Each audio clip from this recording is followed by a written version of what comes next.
Λοιπόν, καλησπέρα σε όλους. Ονομάζομαι Ιωάννα Σουφλέρη. Είμαι βιολόγος κατ' εκπαίδευση και δημοσιογράφος κατ' επάγγελμα. Ασχολούμαι δηλαδή με την επικοινωνία της επιστήμης. Χαίρομαι πάρα πολύ που βρίσκομαι σήμερα εδώ για να συζητήσουμε ένα πολύ ενδιαφέρον θέμα με πολύ ενδιαφέροντες καλεσμένους. Θα αρχίσω από την κυρία Τσούνη, θα σας το συστήσω σιγά σιγά πριν πάμε στη συζήτηση. Θα αρχίσω από την κυρία Τσούνη, η οποία είναι φιλόλογος και η οποία είναι σύμβουλος εκπαίδευσης στην Διεύθυνση Δευτεροβάθμιας Εκπαίδευσης Β' Αθήνας. Ακριβώς, λοιπόν, αυτά είναι που ξεχνώ συνέχεια. Εν ολίγης, η κυρία Τσούνη συμβουλεύει τους καθηγητές σας για να γίνει αποτελεσματικότερο το μάθημά σας. Στα δεξιά μου έχω τον κύριο Περικλή Μίτκα, πρώην πρίτανης και νυν πρόεδρος της Εθνικής Αρχής Ανώτατης Εκπαίδευσης. Ο κύριος Μίτκας είναι ο άνθρωπος ο οποίος μαζί με τους συναδέλφους του στην αρχή είναι υπεύθυνος για τα προγράμματα σπουδών και είμαι σίγουρη ότι με πολύ ενδιαφέρον άκουσε και το προηγούμενο πάνελ για τη διεπιστημονικότητα. Στην άκρη αριστερά μου είναι ο κύριος Παπαδιάς, ο οποίος προέρχεται από την ιδιωτική ανώτατη εκπαίδευση, είναι αντιπρίτανης θυμίστε μου κύριε Παπαδιά. Είναι έρευνας και καινοτομίας στην τριτοβάθμια εκπαίδευση και είναι στο Αμερικανικό Κολέγιο της Ελλάδος. Και τέλος έχουμε τον κύριο Αναστασόπουλο, ο οποίος προέρχεται από τη βιομηχανία, είναι στη Microsoft. Θα μου πείτε και εσείς τον τίτλο σας, μην το κάνω λάθος. Υπεύθυνος του τομέα εκπαίδευσης. Υπεύθυνος λοιπόν του τομέα εκπαίδευσης. Άρα και οι εταιρείες εκπαιδεύουν και γι' αυτό είναι σήμερα μαζί μας και είναι ένας από τους ανθρώπους που πιθανότατα θα συναντήσετε στην καριέρα σας. Θα αρχίσω με την κυρία Τσούνη. Μάλλον όχι, συγγνώμη. Είχα ετοιμάσει μια μικρή εισαγωγή και θέλω να σας βάλω στο πνεύμα αυτής της συζήτησης. Μου άρεσε πάρα πολύ όταν είδα τον τίτλο. Δεν τον σκέφτηκα εγώ, τον σκέφτηκαν οι διοργανωτές. Και το θέμα μας είναι αν η εκπαίδευση είναι η απάντηση στα σημάδια των καιρών. Παραδοσιακά ή μάλλον ιστορικά η εκπαίδευση είναι πράγματι η απάντηση σε όλες τις περιόδους που τα πράγματα εξελίσσονται. Βοηθά στην προσαρμογή των ανθρώπων στα νέα δεδομένα. Ωστόσο εδώ έχουμε μια πρωτόγνωρη συνθήκη. Και είναι πρωτόγνωρη διότι έχουμε να κάνουμε με μια τεχνολογία η οποία εξελίσσεται με φρενήρις ρυθμούς και δεν είναι όμως μόνη της, δηλαδή παρασέρνει όλους τους τομείς της ζωής μας. Δεν υπάρχει κανένας τομέας της ανθρώπινης ζωής αυτή τη στιγμή που να μην δέχεται την επίδραση, μικρότερη ή μεγαλύτερη, της τεχνητής νοημοσύνης. Και το θέμα ποιο είναι? Ότι αλλάζει και την ίδια την εκπαίδευση. Άρα σχεδόν θα πρέπει να επαναπροσδιορίσουμε τι θα πει εκπαιδεύω και εκπαιδεύομαι. Θα αρχίσω λοιπόν με την κυρία Τσούνη. Με συγχωρείτε ένα λεπτό, γιατί δεν θέλω να κάνω λάθος.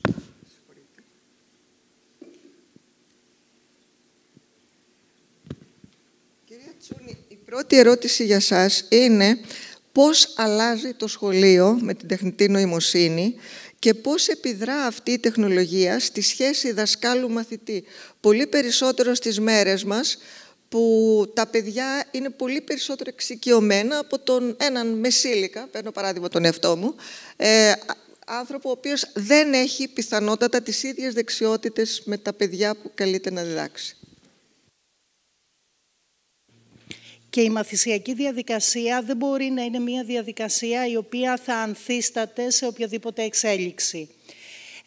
Προς το παρόν και όσο παρακολουθούμε τις εξελίξεις στον χώρο της εκπαίδευσης, βλέπουμε ότι ναι μεν η τεχνητή νοημοσύνη έχει μπει στην εκπαιδευτική διαδικασία, έχει μπει όμως αν θέλετε λίγο χωρίς να υπάρχει κάποια συγκεκριμένη δομή. Περισσότερο αξιοποιείται από τους μαθητές μας σε μια προσπάθεια να αποφύγουν κάποιες εργασίες οι οποίες είναι κουραστικές ή τέλος πάντων να ανταποκριθούν προκειμένου να είναι σε θέση στην εκπαιδευτική διαδικασία, δηλαδή στο μάθημα της άλλης μέρας να έχουν κάποιες απαντήσεις, χωρίς όμως να έχουμε μια παρουσία της τεχνητής νοημοσύνης, η οποία να μπορούμε να πούμε ότι συνεισφέρει στην εξέλιξη και του μαθήματος και των γνώσεων τις οποίες έχουν οι μαθητές. Σίγουρα μπορεί να αλλάξει την εκπαιδευτική διαδικασία. Ο εκπαιδευτικός, παρά το γεγονός ότι όντως έχουμε ένα φορτωμένο πρόγραμμα και εξαιρετικά πολλές αρμοδιότητες, είναι ικανός να ανταποκριθεί. Το αποδείξαμε, αν θέλετε, και είναι και παράπονο της σχολικής κοινότητας ότι κάθε φορά που κληθήκαμε να ανταποκριθούμε σε νέα δεδομένα, όπως κατά την εποχή του COVID και την αλλαγή ουσιαστικά της εκπαιδευτικής πραγματικότητας, ανταποκριθήκαμε. Τρέχουν συνεχώς προγράμματα επιμόρφωσης. Πέρυσι από το Ινστιτούτο Εκπαιδευτικής Πολιτικής έτρεξε το πρώτο πρόγραμμα για την τεχνητή νοημοσύνη. Επιμορφώθηκαν οι πρώτοι 750 εκπαιδευτικοί. Φέτος τρέχουν καινούργια προγράμματα, το ευρωπαϊκό πρόγραμμα TENSIL, στο οποίο, επειδή είμαι φιλόλογος και προέρχομαι από το χώρο των ανθρωπιστικών επιστημών, είναι μια προσπάθεια ουσιαστικά προσέγγισης της λογοτεχνίας μέσω αλγορίθμων. Στο τέλος της εβδομάδας τελειώνει ο πρώτος επιμορφωτικός κύκλος. Όντως παρουσιάζει ενδιαφέρον και εμένα με ξένησε, γιατί ήταν μια ουσιαστικά προσέγγιση πέρα από τα φιλολογικά δεδομένα, δηλαδή είχε να μας προσθέσει πράγματα. Οι εκπαιδευτικοί πολλές φορές βρισκόμαστε, αν θέλετε, στεκόμαστε απέναντι στους μαθητές μας και με περιέργεια και μερικές φορές μας ξεπερνούν. Γιατί όχι, συμβαίνει. Όμως, απ' την άλλη, συμβαίνει και το εξής. Δεν είναι πάντα τα παιδιά μας όρημα να σταθμίσουν με ποιο τρόπο θα αξιοποιήσουν την τεχνητή νοημοσύνη στη μαθησιακή διαδικασία. Και εδώ θεωρώ ότι είναι σημαντικός ο ρόλος του εκπαιδευτικού ο οποίος είναι επιμορφωμένος, μπορεί να βοηθήσει τα παιδιά και στον ψηφιακό γραμματισμό όσον αφορά την τεχνητή νοημοσύνη, αλλά και στην καλλιέργεια αυτού που όλοι λέμε κριτική σκέψη, αλλά τελικά και όλοι επικεντρωνόμαστε στην καλλιέργειά της, αλλά προϊόντος του χρόνου βλέπουμε ότι τελικά αυτή η κριτική σκέψη δεν καλλιεργείται. Άρα εκεί είναι και η συμβουλή του εκπαιδευτικού. Ευχαριστώ πολύ. Στην ουσία μου δώσατε καλή πάσα για να περάσω στον κύριο Μίτκα. Κύριε Μίτκα, δεν έχω κάνει γκάλοπ, αλλά είναι ένα προσωπικό γκάλοπ αυτό, διότι πολύ συχνά βρίσκομαι να παίρνω συνεντεύξεις από ανώτατους, από καθηγητές σαν εσάς, ας πούμε. Πάρα πολλές φορές έχω ακούσει το εξής παράπονο. Τι ωραία που θα ήταν αν μπορούσα να είχα μια σβίστρα και να σβήσω από το μυαλό των παιδιών τον τρόπο που μάθαν φυσική στο σχολείο ή κάτι άλλο. Λοιπόν, αυτό έχει να κάνει με τα κακά του συστήματος ίσως, αλλά δεν είναι αυτό που θα ήθελα να συζητήσουμε. Αυτό που θα ήθελα να συζητήσουμε είναι αν η AI μπορεί να αλλάξει τον τρόπο που μαθαίνουν τα παιδιά και αν αυτό θα είναι θετικό ή αρνητικό. Θετικό-αρνητικό, ακούγεται πολύ, τέλος πάντων, πολύ άσπρο-μαύρο. Αν θα διευκολύνει ή θα δυσκολέψει σε αυτό το θέμα και αν τα καινούρια μοντέλα εκπαίδευσης είναι τελικά ένα εργαλείο που πρέπει να το ανακαλύψουμε και ίσως να το επεκτείνουμε, να το προωθήσουμε. Ωραίο και σύνθετο ερώτημα. Να ξεκινήσω ευχαριστώντας για την πρόσκληση και την ευκαιρία να είμαι μαζί σας. Χαίρομαι. Λυπάμαι που δεν μπόρεσα να παρακολουθήσω το σύνολο αυτού του εξαιρετικά ενδιαφέροντος συνεδρίου. Ελπίζω του χρόνου να είναι περισσότερες μέρες και να έχω περισσότερες ευκαιρίες να είμαι μαζί σας. Η τεχνητή νοημοσύνη θα αλλάξει τον τρόπο που μαθαίνουν τα παιδιά, όπως άλλαξε και η τεχνολογία τον τρόπο που μαθαίνουν και η τεχνητή νοημοσύνη θα το κάνει πολύ πιο γρήγορα. Θα ξεκινήσω με ένα παράδειγμα, το οποίο θα είναι και παράδειγμα εργασίας, αν θέλετε, για τα επόμενα σχόλια. Πριν από 2 μέρες συμπτωματικά στις ελληνικές ειδήσεις αναφέρθηκε ο Ματέο Πάζ, ένας μαθητής λυκείου το περασμένο Μάρτιο, που κέρδισε το πρώτο βραβείο σε έναν παγκόσμιο διαγωνισμό αναζήτησης ταλέντων στις επιστήμες, που χρηματοδοτεί συμπτωματικά η Regeneron για τους ανθρώπους του χώρου. Ιδρύθηκε από Έλληνα, τον Γιανκόπουλο, και νομίζω ακόμα είναι πρόεδρος ο Γιανκόπουλος, μια βιολογικής βιοτεχνολογίας εταιρεία. Λοιπόν, σε αυτό το διαγωνισμό, ο Ματέο Πάζ, 18 χρονών, θυμίζω, μαθητής Λυκείου, σήμερα είναι φοιτητής, στην Πασαντίνα, τι έκανε.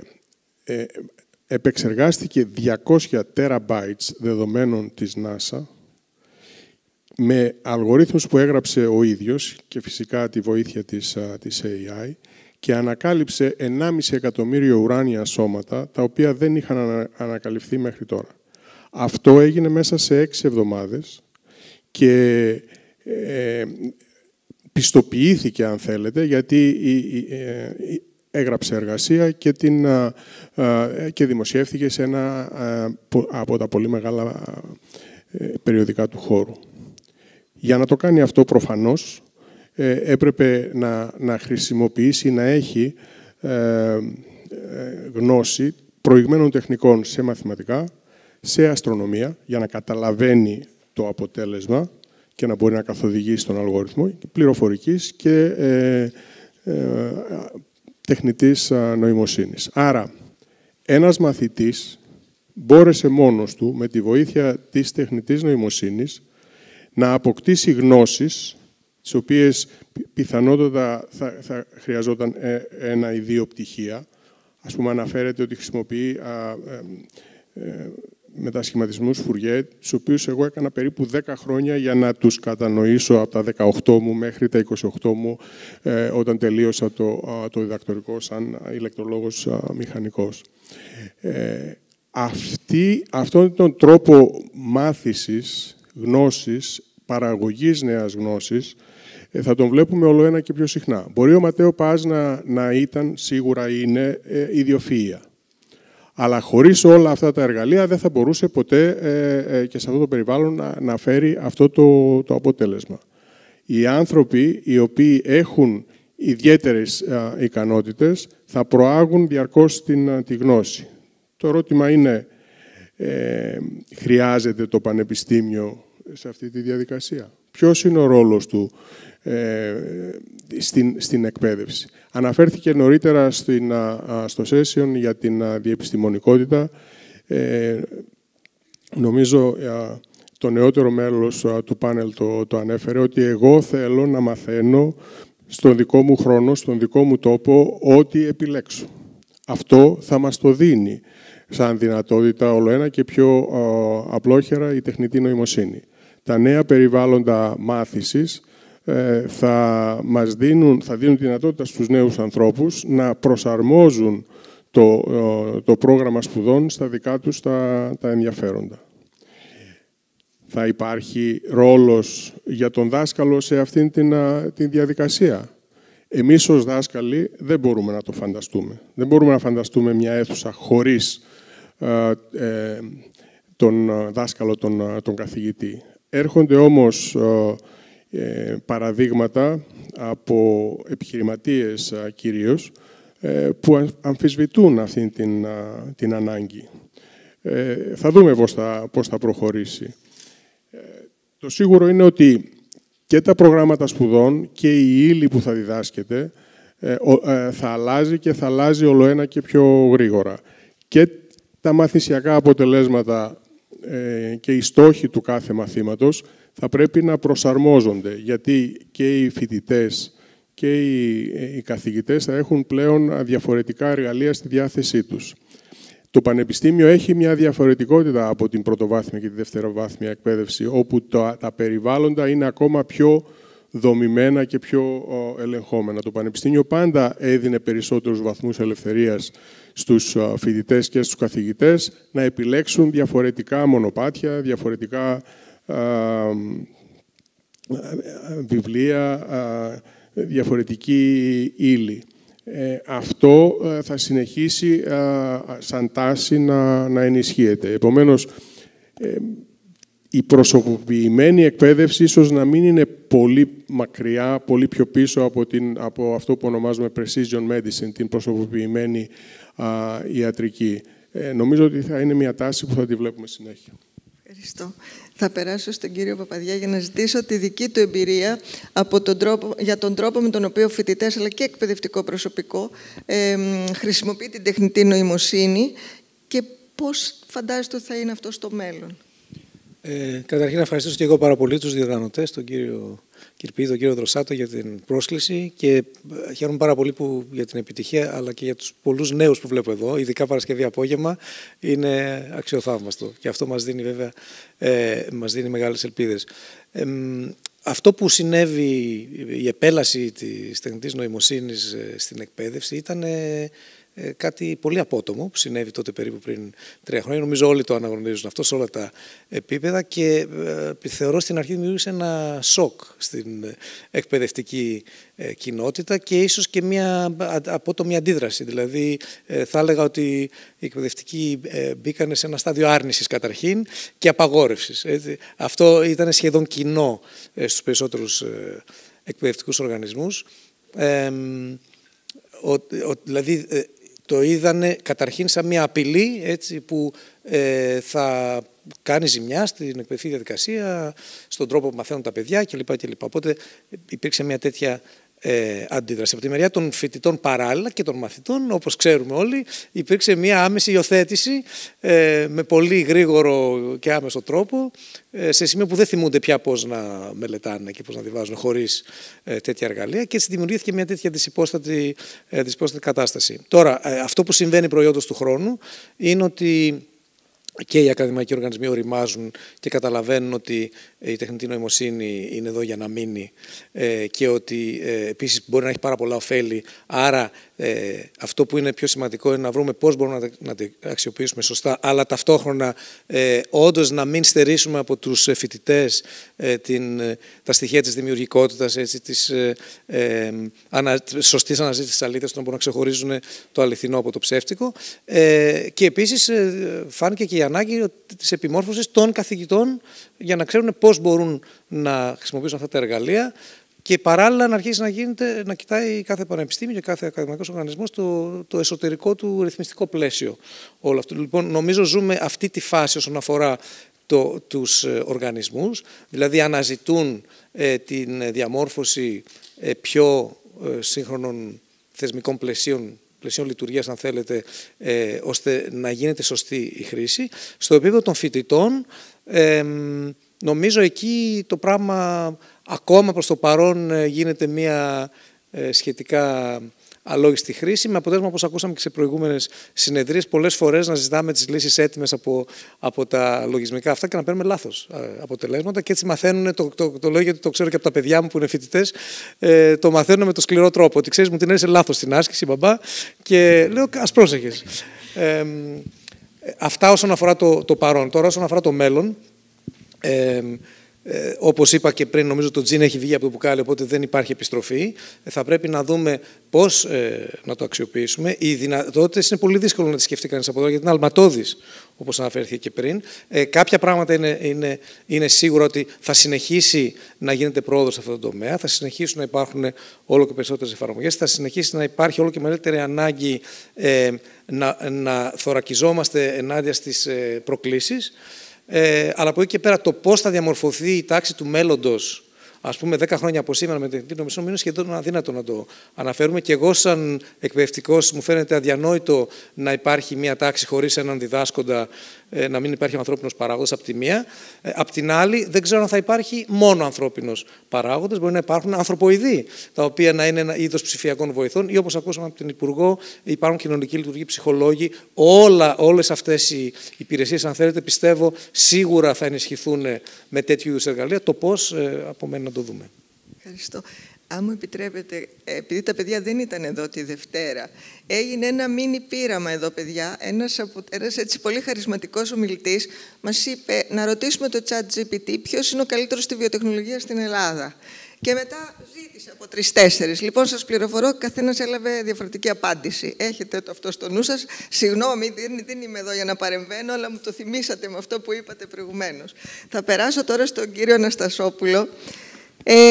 Κύριε Αναστασόπουλε, στην εποχή που εγώ ήμουν στο σχολείο, οι φίλοι μου μετά από μένα, ήμασταν πολύ λίγοι. Δεν υπήρχαν καν μεταπτυχιακά στην Ελλάδα. Ήμασταν πολύ λίγοι που κάναμε μεταπτυχιακά και ακόμα λιγότεροι για διδακτορικές σπουδές. Τώρα βλέπουμε πάρα πολλά μεταπτυχιακά να υπάρχουν. Δεν υπάρχει σχεδόν παιδί που δεν συνεχίζει για μεταπτυχιακά. Παρ' όλα αυτά, στις εταιρείες, από τις εταιρείες ακούγεται το παράπονο ότι δεν βρίσκεται τους ανθρώπους που χρειάζεστε. Ισχύει αυτό και για σας και πώς το αντιμετωπίζετε? Ευχαριστώ πολύ. Να πω λίγο το εξής πριν προχωρήσω στην ερώτησή σας. Εμείς ως εταιρεία τεχνολογίας βασικά έχουμε εδώ και πάρα πολλά χρόνια μία παγκόσμια πολιτική. Εξού και η απόφαση της εταιρείας να έχει έναν καθετοποιημένο τομέας εκπαίδευσης, όπως αναφέρα και πιο πριν. Και αυτό γίνεται βασικά διότι έχουμε αναγνωρίσει ότι η εκπαίδευση είναι άρρηκτα συνδεδεμένη με την τεχνολογία. Και σε 3 άξονες, αν θέλαμε κάπως να το κωδικοποιήσουμε. Ο πρώτος είναι διδάσκοντας η διδασκαλία της τεχνολογίας. Ο άλλος τομέας είναι η διδασκαλία μέσω της τεχνολογίας. Και ο τρίτος είναι η τεχνολογία ως μια απαραίτητη υποδομή για την εκπαίδευση, σε οποιοδήποτε φάσμα και αν η εκπαίδευση λειτουργεί, πρωτοβάθμια, δευτεροβάθμια, μεταλυκιακή, τριτοβάθμια και οπουδήποτε αλλού. Άρα η τεχνολογία βρίσκεται ανάμεσά μας. Θα μπορούσε να λείπει από την εκπαίδευση σε καμία περίπτωση. Και για να έρθω λίγο σε αυτό που με ρωτήσατε, είναι όντως γεγονός ότι υπάρχει μια υπερπληθώρα εξειδικευμένων και όχι προγραμμάτων σπουδών στην αγορά. Ο νέος, η νέα που πλέον καθορίζει το δρόμο του, έχει πολλαπλά εργαλεία και πολλαπλές επιλογές να μπορέσει να αποκτήσει τις γνώσεις που επιθυμεί για το μέλλον του.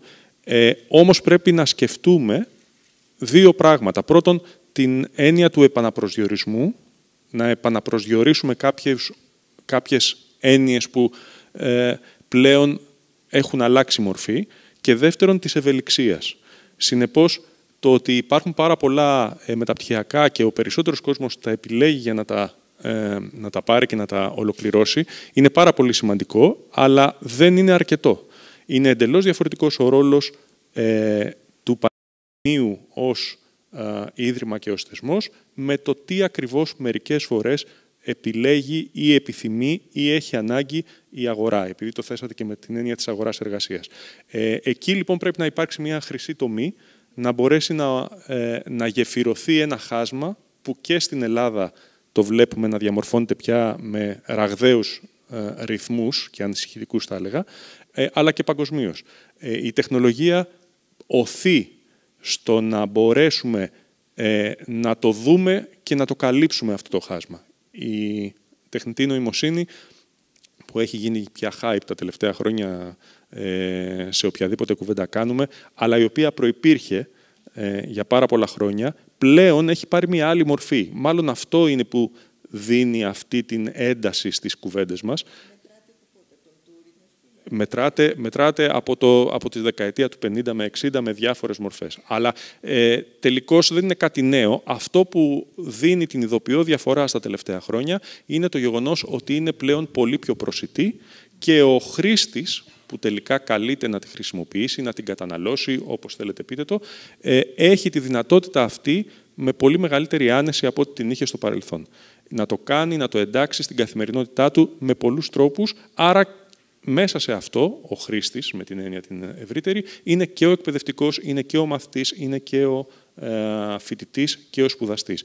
Και αυτοί οι ρόλοι μπορούν να χρησιμοποιήσουν την τεχνητή νοημοσύνη με πολλούς τρόπους, άλλοτε πιο δημιουργικούς, άλλοτε λιγότερο δημιουργικούς και ούτω καθεξής.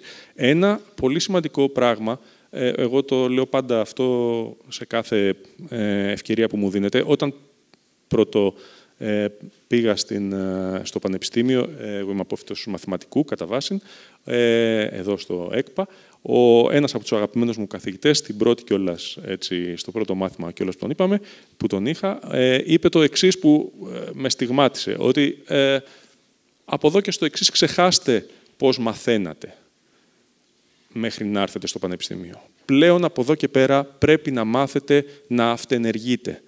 Η έννοια λοιπόν της αυτενέργειας, η έννοια δηλαδή του πώς ο κάθε ένας που θα παίρνει την πληροφορία, θα παίρνει τη γνώση, θα παίρνει την εκπαίδευση, πώς θα την εντάσει μέσα στο δικό του προσωποποιημένο προφίλ για να μπορέσει να λειτουργήσει όπως αυτός επιθυμεί και να αναπτύξει τη δική του δυναμική, είναι κάτι πολύ σημαντικό. Αυτή η έννοια της αυτενέργειας που σίγουρα υπήρχε στην εκπαίδευση, αλλά πιο πολύ και πιο έντονα στην τριτοβάθμια εκπαίδευση για πάρα πολλά χρόνια, γιατί όπως αναφέρθηκε πιο πριν, ήταν πολύ πιο δομημένες οι δομές στην πρωτοβάθμια και δευτεροβάθμια, με μεγαλύτερη αυστηρότητα, άρα η αυτενέργεια δεν ήταν τόσο έντονη. Πλέον έχει καταργηθεί.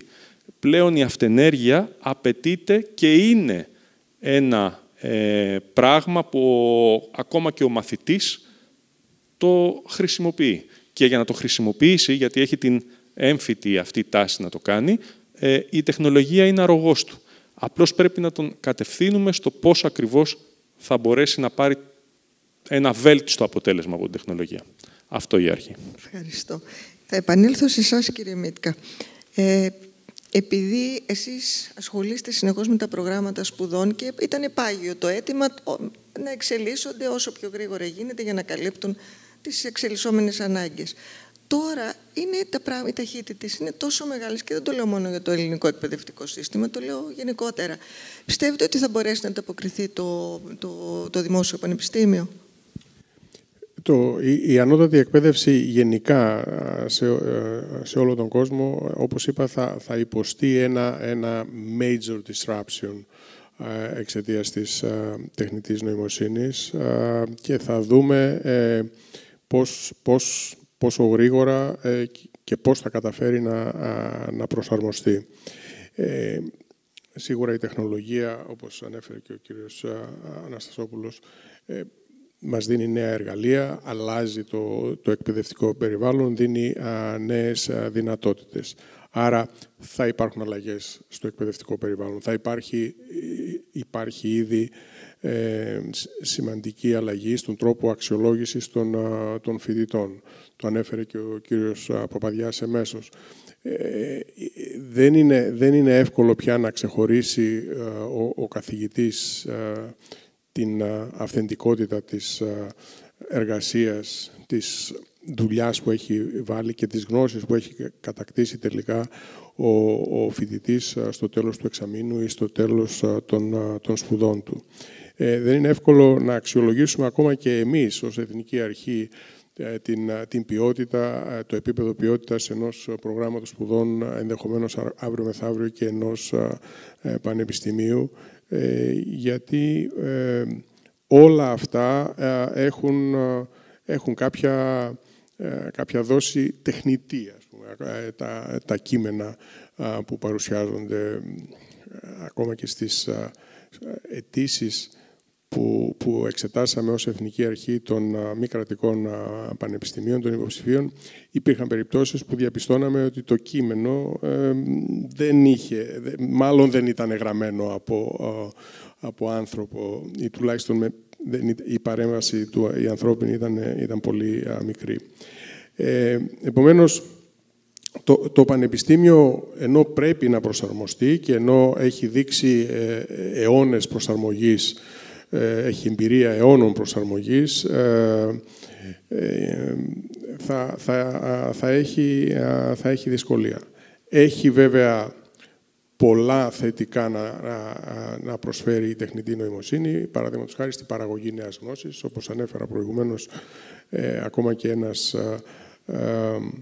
πρωτοετής φοιτητής, εάν χρησιμοποιήσει κατάλληλα εργαλεία και βάλει την δική του, ας πούμε, την ανθρώπινη πινελιά, μπορεί να παράξει νέα γνώση πολύ πιο γρήγορα. Άρα στην έρευνα, στην παραγωγή νέας γνώσης, το Πανεπιστήμιο θα εξακολουθήσει να έχει ένα πολύ σημαντικό προβάδισμα. Ένα άλλο θέμα που σίγουρα θα επηρεάσει η τεχνητή νοημοσύνη είναι η σημαντικότητα και επομένως και η ελκυστικότητα των επαγγελμάτων. Δηλαδή, επειδή ακόμα δεν μπορούμε να εκτιμήσουμε απόλυτα ποια θα είναι η ανάγκη για νέους πληροφορικούς ή για νέους δικηγόρους, γιατί μπορεί να αντικατασταθούν πολλές από τις εργασίες που καλείται σήμερα να κάνει ένας πληροφορικός ή ένας δικηγόρος, μπορεί να αντικατασταθούν από εφαρμογές AI. Επομένως, μπορεί να μην χρειαζόμαστε τόσους πολλούς στο μέλλον. Άρα, να υπάρξει μια μεγάλη μετατόπιση στα επαγγέλματα τα οποία θα επιλέγουν οι νέοι, άρα και στις σπουδές που θα επιλέγουν. Εμείς που ζήσαμε όλη μας τη ζωή στο Πανεπιστήμιο έχουμε εμπιστοσύνη σε αυτό και θεωρούμε ότι θα ανταποκριθεί και σε αυτήν την πολύ σημαντική την πρόκληση. Τι πιστεύει ο Elon Musk, τι θα καταφέρει, θα δούμε. Ή η Microsoft, θα το δούμε. Ευχαριστώ. Θα περάσω σε εσάς, κύριε Παπαδιά. Και στην ουσία είναι συνέχεια αυτών που έλεγε προηγουμένως ο κύριος Μίτκας. Δεν νοείται ανώτατη εκπαίδευση χωρίς παραγωγή καινούριας γνώσης. Εσείς είστε αισιόδοξος ότι με τη βοήθεια της τεχνητής νοημοσύνης και τις αλλαγές που θα φέρει θα είναι τα πράγματα καλύτερα? Καταρχήν να συμφωνήσω με αυτά που είπατε πριν, κύριε Μίτκα. Σίγουρα η παραγωγή νέας γνώσης έχει να ωφεληθεί πολύ γενικώς από την τεχνολογία και τα καινούργια εργαλεία, όπως είπατε και εσείς, και καμιά φορά αυτό δημιουργεί αντιδράσεις. Όταν εισάγεται απότομα μια νέα τεχνολογία, υπάρχουν αντιδράσεις, καμιά φορά και θεωρίες συνωμοσίας ότι αυτό θα μας καταστρέψει κτλ. Αλλά στο πέρασμα των αιώνων, ιστορικά, βλέπουμε ότι τελικά η τεχνολογία πάντα μπορεί να έχει και κακή χρήση, αλλά η επιστήμη, η ακαδημία πάντα βρίσκει και τρόπους να την αξιοποιήσει.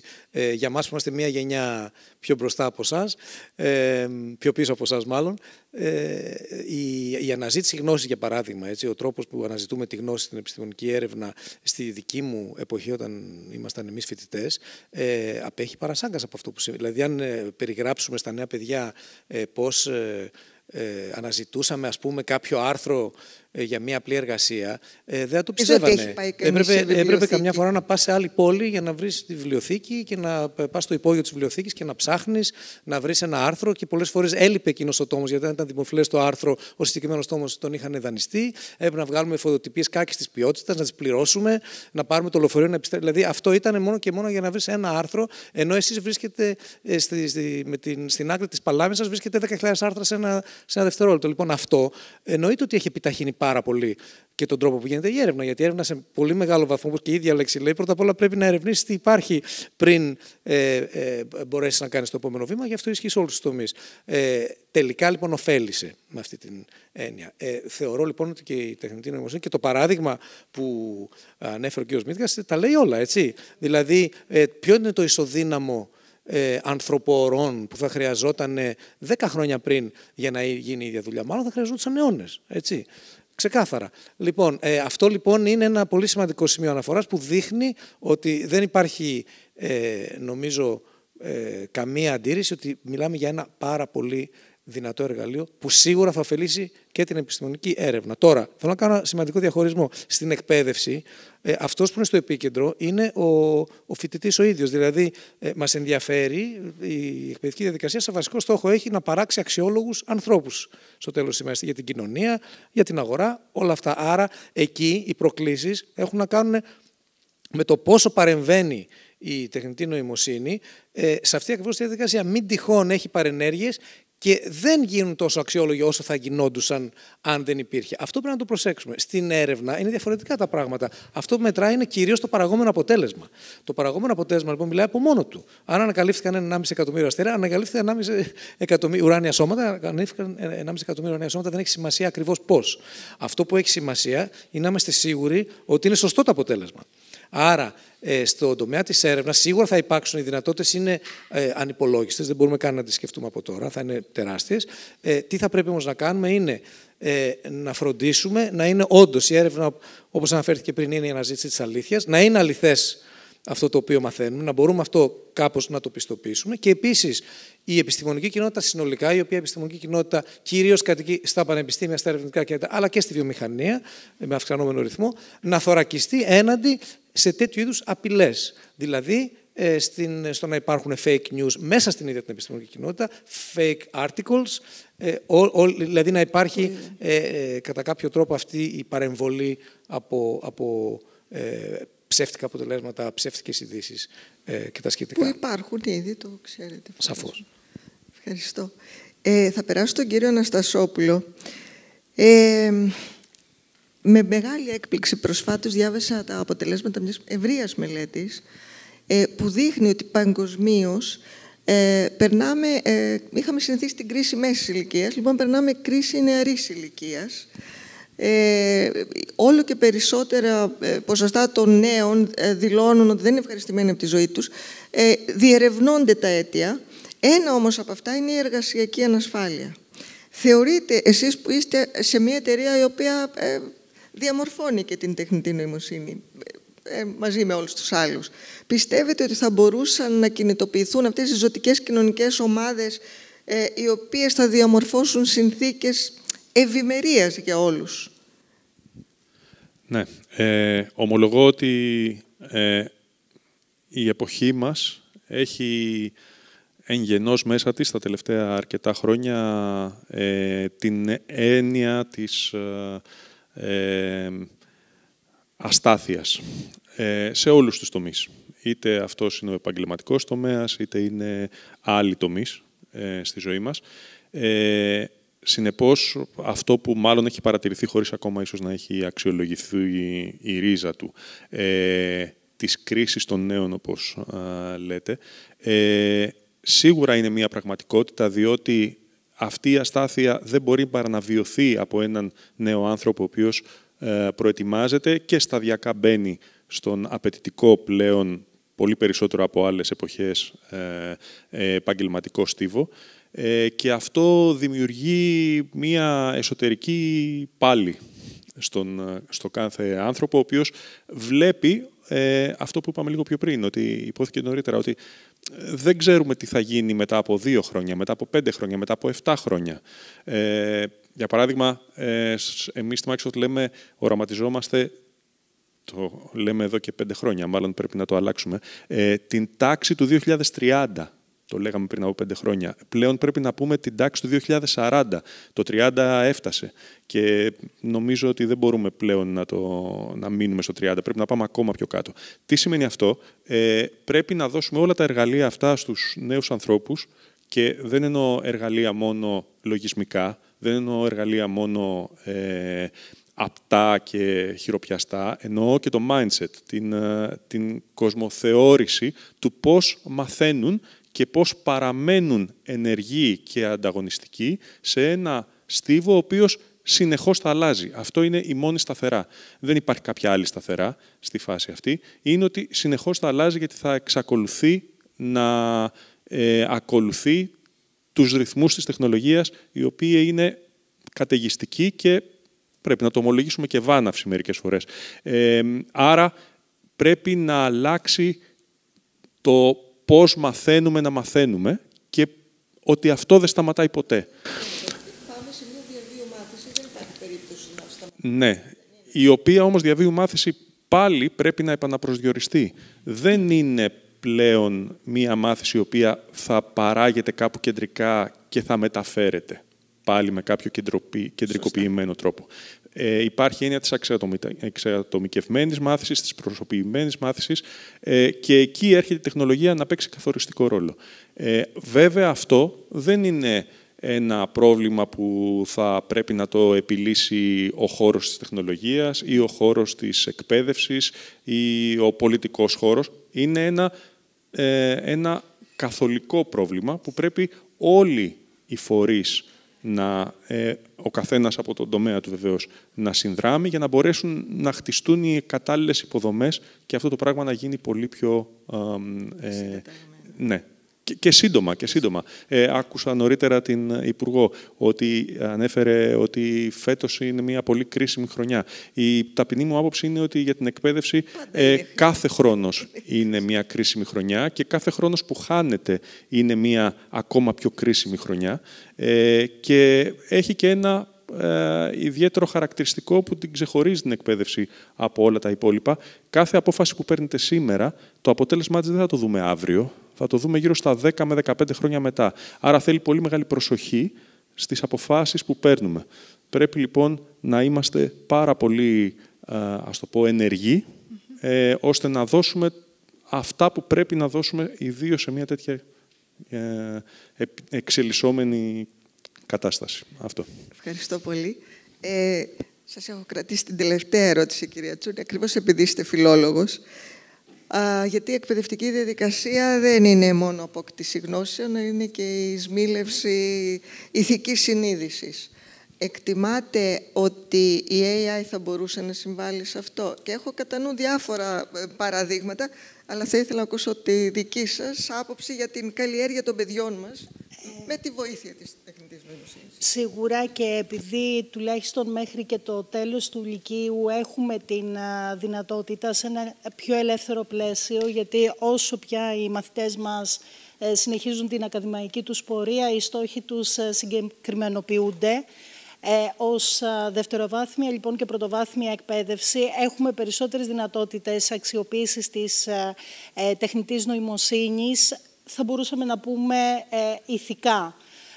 Με την έννοια ότι εκ των πραγμάτων και από όσα ακούστηκαν αντιλαμβανόμαστε ότι είναι εύκολη η πρόσβαση στη γνώση και πολλές φορές είναι εύκολη και η επιτυχία, αφού όλα μας δίνονται απλόχερα.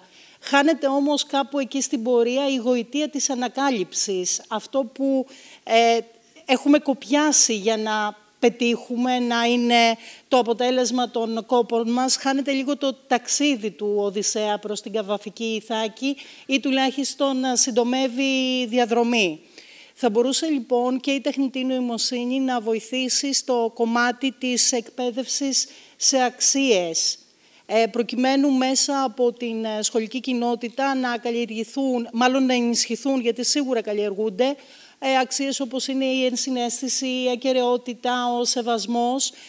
Έχουμε το πολύτιμο εργαλείο του μαθήματος της φιλοσοφίας στην Β' Λυκείου, που αν μιλούμε για ανάπτυξη της κριτικής σκέψης και του στοχασμού, θα μπορούσε να είναι το εργαλείο αυτό που και στην περίπτωση της τεχνητής νοημοσύνης μας δίνει τη δυνατότητα να φιλτράρουμε την πληροφορία ή τέλος πάντων να μην αποδεχόμαστε το πρώτο που θα βρούμε χωρίς συγκριτικά να ψάξουμε τις πηγές που μας δίνονται και να αναζητήσουμε την αλήθεια ή όχι μιας πληροφορίας. Θεωρώ ότι δεν νοείται υπεύθυνος και δημοκρατικός πολίτης χωρίς κριτική σκέψη, χωρίς την δυνατότητα να αρθρώσει δημόσιο λόγο, να κατανοήσει, να κατανοήσει και ουσιαστικά να διαχειριστεί την πληροφορία η οποία του δίνεται και σαφώς να τοποθετηθεί απέναντι σε μεγάλα ζητήματα. Αυτό προσπαθούμε να κάνουμε με τους μαθητές μας. Η ανάπτυξη της επιστήμης όντως δημιούργησε ηθικούς προβληματισμούς. Συχνά στο μάθημα της φιλοσοφίας ανατρέχουμε το 2017 και νομίζω με μετάφραση του 2023 έχει κυκλοφορήσει και από την Οξφόρδη ένας οδηγός τεχνητής νοημοσύνης. Λίγο έτσι στο μάθημα της φιλοσοφίας προσπαθούμε να το προσεγγίσουμε. Σαφώς οι ραγδαίες εξελίξεις δεν φιλτράρονται και πάντα δεν μπορούν να αξιοποιηθούν και από την εκπαιδευτική κοινότητα. Παρ' όλα αυτά νομίζω ότι βρισκόμαστε στο σωστό δρόμο προκειμένου, αν μη τι άλλο, οι μαθητές και οι μαθήτριές μας να μπορούν να σταθούν απέναντι στην νέα γνώση με όσο το δυνατόν περισσότερη περισυλλογή και με την δυνατότητα να τη διαχειριστούν προς όφελός τους. Ευχαριστώ πολύ. Να είστε καλά. Λοιπόν, η σειρά σας και κατά προτίμηση των παιδιών, παρακαλώ, των μαθητών που είναι εδώ πέρα. Δεν πειράζει. Ξεκινήστε μέχρι να πάρουν θάρρος, γιατί δεν βλέπω. Τεστ. Εντάξει. Ευχαριστούμε πάρα πολύ. Όλες οι τοποθετήσεις ήταν εξαιρετικές. Θα ήθελα να πω το εξής. Ανήκω σε αυτή τη γενιά που όταν πήγαινα στο δημοτικό μου λέγανε πρέπει να μάθω να κάνω όλες τις πράξεις με το χέρι, γιατί δεν πρόκειται να μπορώ να τις κάνω αυτόματα ποτέ. Βγήκε το κομπιουτεράκι. Μετά μου είπαν ότι θα πρέπει να μάθω να διαβάζω βιβλία, να πηγαίνω σε βιβλιοθήκες, γιατί δεν θα έχω πάντα πρόσβαση στην πληροφορία. Έχει και το κομπιουτεράκι μέσα πλέον, έχει και το Google. Αυτή τη στιγμή, λοιπόν, εμείς μεγαλώνουμε με την ιδέα του ότι το AI κάνει λάθη, το AI είναι επικίνδυνο. Κάτι μου λέει ότι ειδικά η επόμενη γενιά θα μπορεί να ξέρει να το χρησιμοποιεί καλύτερα από ότι εμείς πλέον. Αυτό που εγώ μπορώ να φανταστώ σαν λύση, βλέποντάς το και στο πανεπιστήμιο, είναι ότι οι εξετάσεις ήταν, όταν βγήκε το κομπιουτεράκι, σταματήσανε να μας εξετάζουν στο αν ξέρουμε να κάνουμε πράξη στο χέρι. Όταν ξεκινήσαμε να έχουμε το Google, μας βάλαν να έχουμε συνδυαστική σκέψη. Μήπως η λύση για το AI θα ήταν να κρινόμαστε για τις ιδέες μας? Γιατί αυτό το οποίο κάνουμε όλοι, αρχίζουμε ένα LLM, είναι το ότι έχουμε μια ιδέα και το ζητάμε μας λύσει το πρόβλημα. Θα μπορούσαμε να φανταστούμε μια τριτοβάθμια ή μια δευτεροβάθμια ακόμα καλύτερα που να εξετάζει αυτό, το αν μπορείς να έχεις μια απορία σωστή.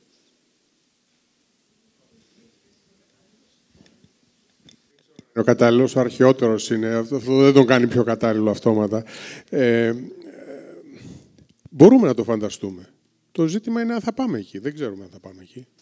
Θα συμβεί τόσο γρήγορα που ακόμα και αν το φανταστούμε και προσπαθήσουμε να το σχεδιάσουμε, να το υλοποιήσουμε κτλ., θα ξεπεραστούμε. Αυτή είναι η άποψή μου. Όπως είπε και ο κύριος Αναστασόπουλος, εγώ το 2040, αν μπορείτε να σχεδιάσετε κάτι που να φανταστείτε πώς θα είναι ο κόσμος το 2040, μπράβο σας. Εγώ έκανα μάθημα σε δευτεροετής, τριτοετής στους ηλεκτρολόγους μηχανικούς, σε μια τάξη των 200 ατόμων και ήταν μια τάξη δομές δεδομένων που είχε στοιχεία προγραμματισμού. Την πρώτη μέρα τους ζητούσα να συμπληρώσουν ένα ερωτηματολόγιο και η τελευταία ερώτηση ήταν πώς φαντάζεστε τον κόσμο μετά από 50 χρόνια. Αυτά πριν από 30 χρόνια. Οι περισσότεροι, ενώ ήταν ηλεκτρολόγοι, ήταν άνθρωποι ας πούμε, που είχαν μια επαφή τεχνολογία, το μόνο που μπορούσαν να πούν, ή τουλάχιστον στη μεγάλη πλειοψηφία, ήταν θα έχει γρηγορότερους, ταχύτερους, καλύτερους υπολογιστές. Αυτό έβγαινε, ας πούμε. Δεν έβγαινε κάτι, σπάνια έβγαινε και κάτι πολύ ιδιαίτερο. Ξέρω εγώ, θα τους φοράμε πάνω μας, ας πούμε, πριν από 20 χρόνια. Θα είναι παντού. Έτσι. Εδώ και στα 3 χρόνια να τους ρωτήσω σήμερα πώς φαντάζεστε τον κόσμο, νομίζω η απάντηση θα είναι παρόμοια. Θα είναι λίγο καλύτερος, λίγο γρηγορότερος, λίγο ταχύτερος. Άρα, εγώ που είμαι μεγάλος, είμαι αισιόδοξος. Δεν ξέρω οι νεότεροι τι.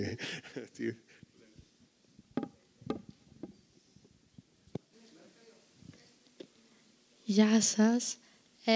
Εγώ ήθελα απλώς να πω ότι ίσως αυτό είναι και μια πρόκληση για να ξεχωρίσουν οι καλύτεροι τελικά και αυτοί οι άνθρωποι που έχουν κριτική σκέψη και μπορούν να επεξεργαστούν τις πληροφορίες με έναν κατάλληλο τρόπο και δεν βασίζονται και δεν επαναπαύονται στην πληροφορία. Είναι σαν μια εξέταση με ανοιχτά βιβλία που δεν είναι απαραίτητα πιο εύκολη. Είναι μια πρόκληση στην οποία κρίνεται ο άνθρωπος με την κριτική του σκέψη και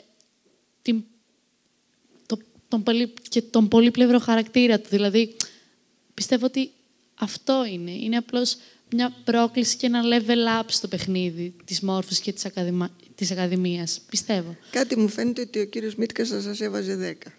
Με αυτό που είπε. Άλλος, συμφωνείτε? Παρακαλώ.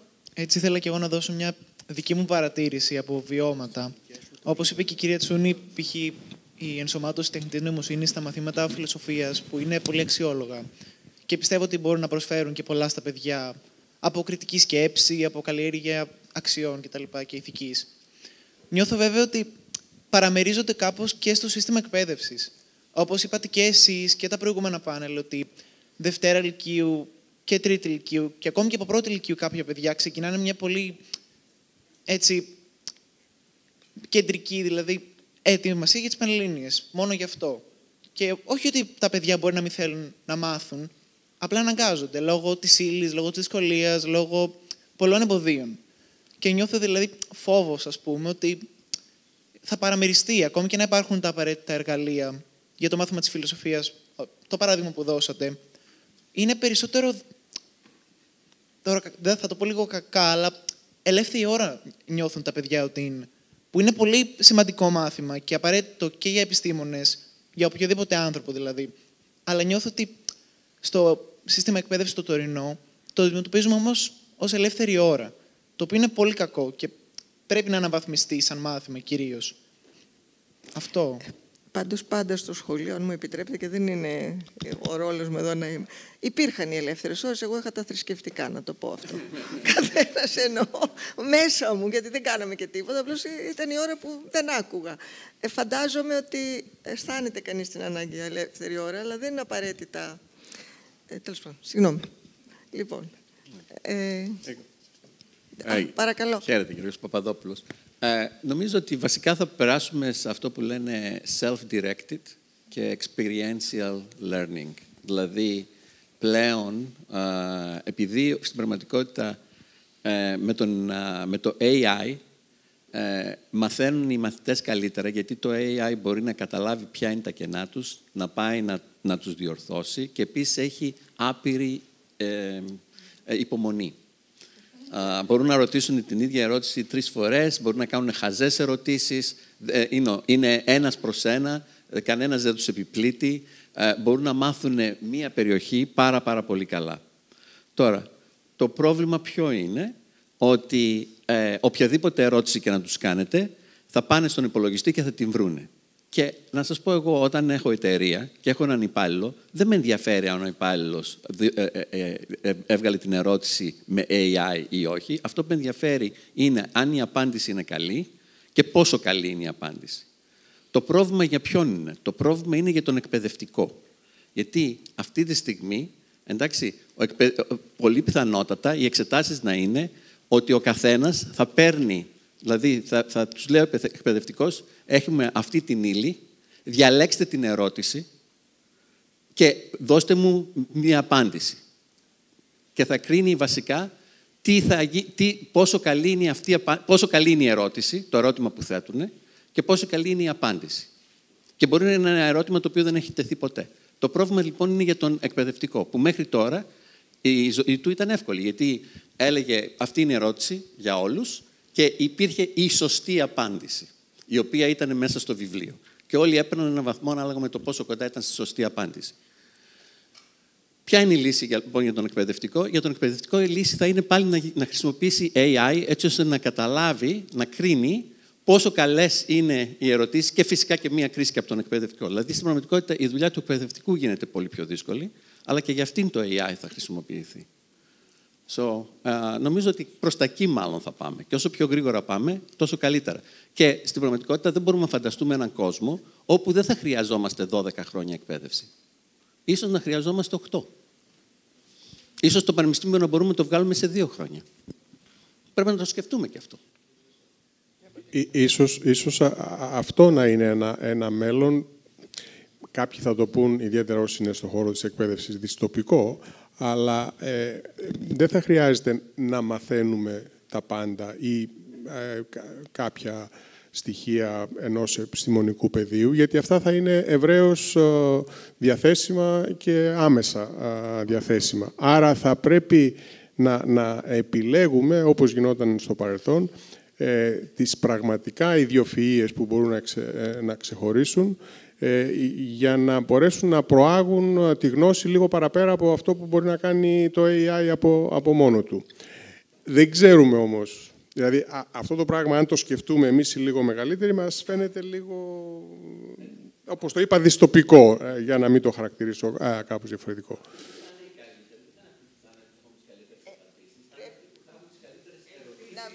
Και ιδέες, όπως είπε η κυρία. Δηλαδή, παλιότερα, στην αρχαία Ελλάδα, ξεχώρισε ο Αριστοτέλης, ο Πλάτωνας, ο Σωκράτης. Όλοι οι άλλοι μπορεί κάτι να ήξεραν πάνω κάτω τα ίδια πράγματα, αλλά αυτοί, επειδή είχαν ένα μικρόβιο μέσα, τις γνώσεις είχαν διαφορετικό DNA και ξεχώρισαν. Ή ο Ματέο Πάζ που ανέφερα προηγουμένως, ας πούμε, ενδεχομένως θα γίνει ένας εξαιρετικός επιστήμονας και δεν μπορεί να τον ξεπεράσει κανείς. Νομίζω θα είναι η τελευταία μας ερώτηση. Θέλω να πω λίγο κάτι. Παρακαλώ. Έχετε συζητήσει, καταρχάς είμαι ο Γιάννης Μιχαηλίδης από το Πειραματικό του Πανεπιστημίου. Συζητάτε για την εκπαίδευση ως γνώση και μόνο. Δεν κάνουμε καλούμαστε να κάνουμε μόνο αυτό, στα σχολεία, στη δευτεροβάθμια τουλάχιστον, και παρόλο που συζητάτε για AI, καλούμαστε να κάνουμε μια εκπαίδευση ανθρώπων που θα σταθούν στην κοινωνία. Αυτό μόνο λίγο κρατήστε όλοι. Μπορεί να είναι λίγο ρομαντικό, αλλά κρατήστε το ότι δεν είναι μόνο γνώση εκπαίδευση, γιατί το πάνελ μας εδώ κυρίως εκεί εστιάζει και πολύ καλά κάνατε. Αυτή είναι η θέση σας. Είναι όμως και ένα ρομαντικό στοιχείο το τι κάνει ένας εκπαιδευτής με έναν νέο άνθρωπο. Νομίζω ότι το αγγίξαμε το θέμα, γι' αυτό ακριβώς ρώτησα την κυρία Τσούνη για την ηθική. Νομίζω, αν μπορώ να πω κάτι σε αυτό, ότι όντως το αναφέραμε κάποια στιγμή. Και αυτό είναι η μεγάλη πρόκληση για τον εκπαιδευτικό. Πώς θα βοηθήσει να βγουν αξιόλογοι, άξιοι, σωστοί και χαρούμενοι άνθρωποι τελικά και χρήσιμοι στην κοινωνία. Σε σχέση, έτσι, τώρα, σε σχέση με αυτό που είπατε πριν, συμφωνώ, θα είναι μεγάλη πρόκληση για τους εκπαιδευτικούς. Το πανεπιστήμιο τώρα μπορεί να γίνει 2 χρόνια από τη μία, από την άλλη και η εκπαίδευση θα γίνει όλο και πιο πολύ διαβίου. Άρα η κατάσταση θα είναι λίγο πιο υβριδική. Αυτό που έχει σημασία είναι ο ανθρώπινος παράγοντας σε ποιο βαθμό θα μπορεί να καθοδηγήσει σωστά. Όπως είπε η κοπέλα πριν, κάποιος μαθητής, τον είπε καλύτερο, δεν μας αρέσει πολύ το ποιος είναι καλύτερος και ποιος είναι χειρότερος. Η εκπαιδευτική δουλειά μας είναι όλοι να μπορούν να γίνουν όσο πιο καλοί γίνεται. Αλλά αυτό λοιπόν που κάποιο παιδί το κάνει από μόνο του, να το πω έτσι, δουλειά δική μας είναι να μπορούν να το κάνουν όλοι. Αν γίνεται, να τους καθοδηγήσουμε σωστά. Και αυτό ισχύει και στην έρευνα. Και ξέχασα να το πω αυτό και θέλω να το πω για τα νέα παιδιά εδώ που ενδεχομένως να τους ενδιαφέρει η κατεύθυνση της έρευνας. Κάτι που διαπιστώνουμε, ειδικά στην τεχνολογία και στην επιστήμη, είναι ότι οι υποψήφοι διδάκτορες όλο και περισσότερο μένουν λίγο στην επιφάνεια των προβλημάτων και έχουν αρχίσει να χάνουν την ικανότητα να μπαίνουν σε βάθος. Και σε αυτό φταίμε και εμείς οι ίδιοι. Διότι πρέπει να συνεχίσουμε να τους μαθαίνουμε τις βασικές αρχές με επιμονή, ώστε να τις καταλάβουν βαθιά, διότι αν δεν καταλάβεις καλά τις βασικές αρχές, στο πεδίο της έρευνας δεν μπορείς να προχωρήσεις. Δεν θα γίνει η έρευνα μόνη της, βάζοντας λίγο τι έκανε ένας και λίγο τι έκανε ένας. Πρέπει να κατανοήσεις όσο πιο βαθιά γίνεται. Και αυτό για μένα είναι αρκετά μεγάλη απειλή και πρέπει να τη δούμε λίγο σοβαρά. Και πρέπει και εσείς να το έχετε στο μυαλό σας. Το πρώτο πράγμα, όταν ρωτάω έναν υποψήφιο διδάκτορα για ένα πρόβλημα, δεν είναι πια να καθίσουμε, να το περιγράψουμε, να το μοντελοποιήσουμε, να το κατανοήσουμε, να το αναλύσουμε, να το επεκτείνουμε. Είναι για να δούμε τι υπάρχει, τι έκανε ο ένας, τι έκανε ο άλλος, τι λέει και το chat και να μου έρθει μια απάντηση η οποία δεν βγάζει κανένα νόημα. Μάλιστα. Πρέπει λοιπόν να το δούμε αυτό. Έχουμε ξεπεράσει το χρόνο κατά 2 λεπτά και μένει μια ερώτηση. Θα πάρω την άδεια του Νίκου και του Κωνσταντίνου. Τι μου επιτρέπετε να συνεχίσω? Θα ήθελα και την τελευταία ερώτηση, δεν θέλω να τον αφήσουμε απ' έξω. Ευχαριστώ πάρα πολύ. Η ερώτηση μου είναι μάλλον περισσότερο για την κυρία Τσούνη λόγω θέσης. Το ελληνικό εκπαιδευτικό σύστημα, από τότε που ήμουν και εγώ μαθητής πριν από 25 και χρόνια, χώλαινε πάντα σε αυτό που λέμε κριτική σκέψη. Καλούμασταν από μαθητές. Ευτυχώς το Πανεπιστήμιο άλλαξε αρκετά αυτό, αλλά τα πρώτα 12 χρόνια της εκπαίδευσής μας, καλούμαστε ουσιαστικά να αποστηθήσουμε, και ισχύει ακόμα και σήμερα, μιλώντας με ανιψιούς μου που μπήκαν φέτος στο Πανεπιστήμιο, άρα είναι πολύ πρόσφατοι μαθητές, καλούμαστε ακόμα να αποστηθήσουμε πράγματα. Το μοντέλο του ανθρώπου που έχει πολλή γνώση στο κεφάλι του, όπως είπε και η συνομιλήτρια νωρίτερα, έχει τελειώσει. Δεν το χρειαζόμαστε πλέον, τουλάχιστον όσο θα υπάρχει ρεύμα και θα ζουν οι υπολογιστές.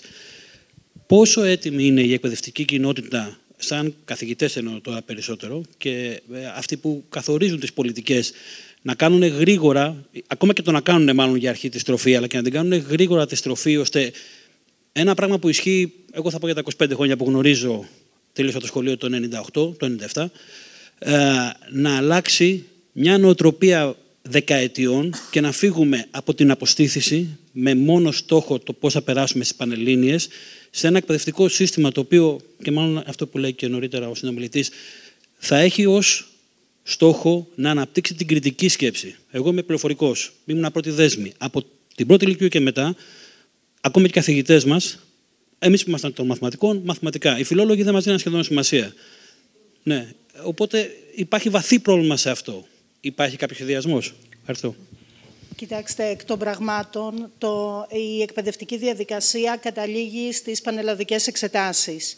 Εκεί λοιπόν είναι γεγονός ότι το Λυκείο λειτουργεί ουσιαστικά ως χώρος προετοιμασίας για τις πανελλαδικές, οι οποίες, ναι, συνεχίζεται η απομνημόνευση και σε εμάς τα θεωρητικά μαθήματα σε ακόμα μεγαλύτερο βαθμό.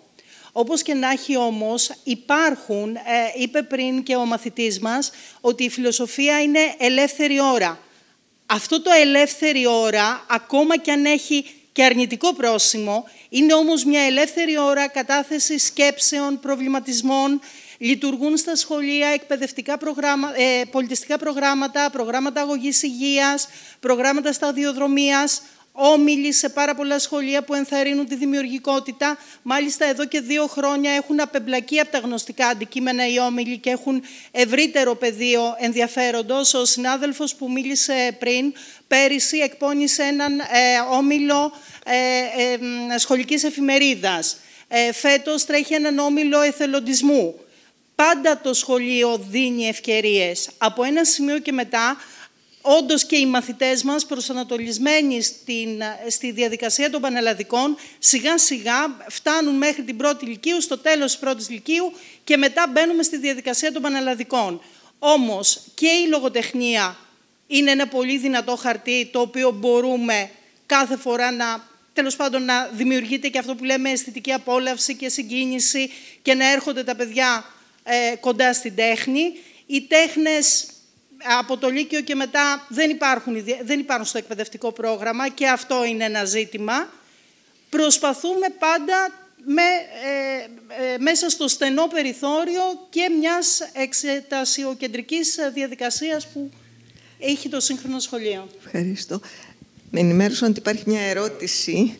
Ναι. Εγώ βασικά θα ήθελα να σχολιάσω τόσο αυτά που είπατε κι εσείς, τα οποία ήταν πολύ σωστά, όσο και αυτά που είπε και η κυρία με το ροζ σακάκι και ο κύριος με το μπλε από εδώ. Έχει να κάνει περισσότερο με το πώς η κοινωνία βλέπει το μαθητή, το όλο αυτό το θέμα με την τεχνητή νοημοσύνη. Γιατί το σχολείο αυτό που κάνει είναι φτιάχνει μέλλοντες πολίτες. Ως κοινωνία θέλουμε οι μέλλοντες πολίτες να είναι εντός εισαγωγικών προϊόντα, θέλουμε να έχουν τις δεξιότητες ώστε να μπορούν να απαντήσουν γρήγορα και καλά σε ιδέες, ή θέλουμε να είναι περισσότερο κοινωνοί, δηλαδή να έχουν τις κοινωνικές δεξιότητες ώστε ως κοινωνία να επιβιώσουμε στο μέλλον. Ιδιαίτερα σε μια φάση που ο κόσμος μας είναι σε αυτή τη φάση που είναι. Το AI μπορεί να μας βοηθήσει να τελειώσουμε το σχολείο νωρίτερα. Ωστόσο, δεν μας δίνει τις κοινωνικές δεξιότητες οι οποίες χρειάζονται για να γίνουμε ενεργοί πολίτες και οι οποίες δεν μπορούν να είναι στη λίστα που θα μας δώσει το ChatGPT, το Grok, όπως θέλετε πείτε το. Οπότε, ναι, ο ρόλος που παίζει είναι σημαντικός και θεμελιώδης για το σχολείο και για τους πολίτες που θα συνιστήσουν τη μελλοντική κοινωνία. Ωστόσο, θα πρέπει να βρεθεί μια ισορροπία ανάμεσα σε αυτό, τις ανθρωπιστικές δεξιότητες και σπουδές οι οποίες θα πρέπει να λάβουν πιο σημαντικό ρόλο στο σχολείο, αντί να είναι η ελεύθερη ώρα, που είπε ο φίλος μου. Ελεύθερη για εκείνον, δεν είναι για όλους. Σας διαβεβαιώ πως είναι οικουμενικό. Είναι η άποψη των περισσότερων, αν όχι όλων. Δυστυχώς. Να σας πω κάτι.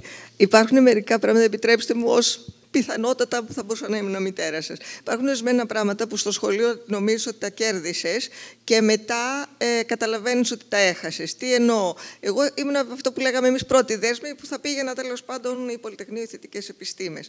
Και πολύ γρήγορα έχασα από την εκπαίδευσή μου τα αρχαία και τα λατινικά. Λοιπόν, σας πληροφορώ ότι έχοντας αρχίσει να εργάζομαι ως δημοσιογράφος, κατάλαβα πόσο κακό μου έκανε το ότι δεν ήξερα αρχαία και έκανα 2,5 χρόνια ιδιαίτερα μετά.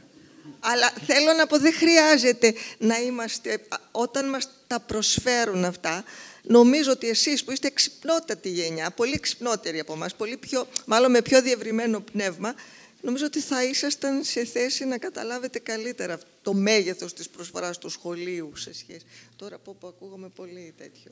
Λοιπόν, ένα σχόλιο θα ήθελα να κάνω, αν είναι εύκολο.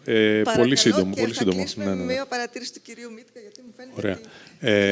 ότι ναι. Ωραία. Το πρώτο είναι σίγουρα η τεχνητή νοημοσύνη και καμία είδους τέτοια τεχνολογία δεν έχει φτιαχτεί ούτε θα αναπτυχθεί για να τελειώσουμε πιο γρήγορα το σχολείο. Αυτό είναι το μόνο σίγουρο. Έτσι, σε διαβεβαιώ και αυτό. Μάλλον τα πράγματα είναι στην άλλη κατεύθυνση, ότι θα μας δίνει περισσότερα εναύσματα για να μαθαίνουμε περισσότερα πράγματα. Άρα δεν είναι για να βελτιστοποιήσει χρονικά το χρόνο των σπουδών μας. Έτσι. μάλλον προς την άλλη κατεύθυνση πάει. Και αυτό θέλω να το συνδυάσω λίγο και με τη φιλοσοφική, ας πούμε, τη φιλοσοφική θεώρηση των πραγμάτων, τη φιλοσοφία, που είναι ελεύθερη ώρα, αλλά καταπληκτική ώρα όμως. Είναι πολύ ενδιαφέρουσα και πάντα πολύ... Και να δούμε έναν τρόπο θεώρησης της τεχνητής νοημοσύνης και το πώς αυτή θα μετεξελιχθεί, γιατί ακόμα δεν έχουμε δει την τελική της μορφή, έτσι, ούτε καν την έχουμε προσεγγίσει. Ξύνουμε την επιφάνεια της τεχνητής νοημοσύνης στη φάση αυτή.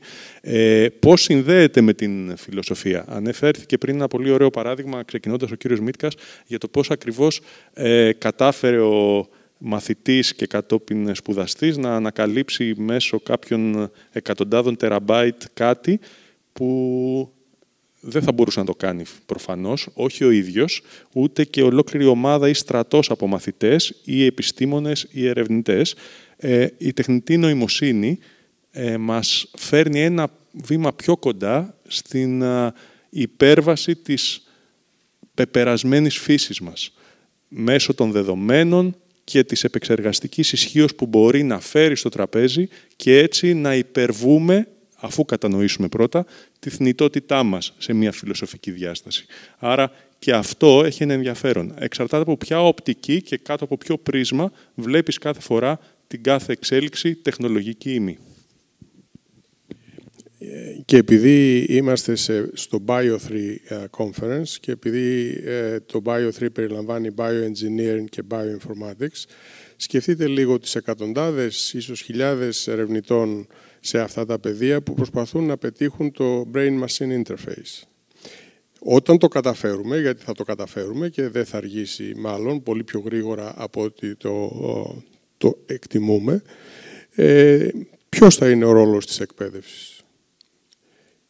Πόσο χρόνο θα χρειάζεσαι για να μάθεις αγγλικά όταν θα πας στο Λονδίνο ή Ιαπωνέζικα όταν θα πας στο Τόκιο. Πόσο χρόνο θα χρειάζεσαι για να μάθεις τα βασικά ενός επιστημονικού πεδίου για να συζητήσεις με τους peers, ας πούμε, σε μια συνάντηση. Άρα, οι σχεδιασμοί... Λοιπόν, νομίζω όμως ότι υπάρχει πεδίο δόξη λαμπρών για όλους τους νέους, όλες τις νέες που εισέρχονται σε αυτό το τομέα και μακάρι να τα καταφέρετε πολύ καλύτερα από όλους τους άλλους. Ένα τελικό σχόλιο, μισό λεπτό, αν μπορώ, για τον νέο που μίλησε εδώ. Συμφωνώ 100% με αυτό που είπες. Κανείς δεν είπε ότι η απάντηση στη διαμόρφωση του χαρακτήρα του ενεργού πολίτη στο επίπεδο του πανεπιστημίου και μετά προέρχεται από το AI. Καμία σχέση. Είναι κάτι χωριστό, το οποίο έχει όλο και μεγαλύτερη σημασία και αναγνωρίζεται όλο και περισσότερο η ανάγκη για την ανάπτυξη των ήπιων δεξιοτήτων, ειδικά σε τομείς που στερούνται τέτοιας διαδικασίας, ειδικά στη μηχανική, όπου είμαι εγώ πολύ συχνά και το βλέπουμε αυτό και στην Ασία πάρα πολύ. Βγαίνουν μηχανικοί οι οποίοι έχουν σχεδόν μηδενικό υπόβαθρο τέτοιο ανθρωπιστικών σπουδών και αυτό είναι κακό.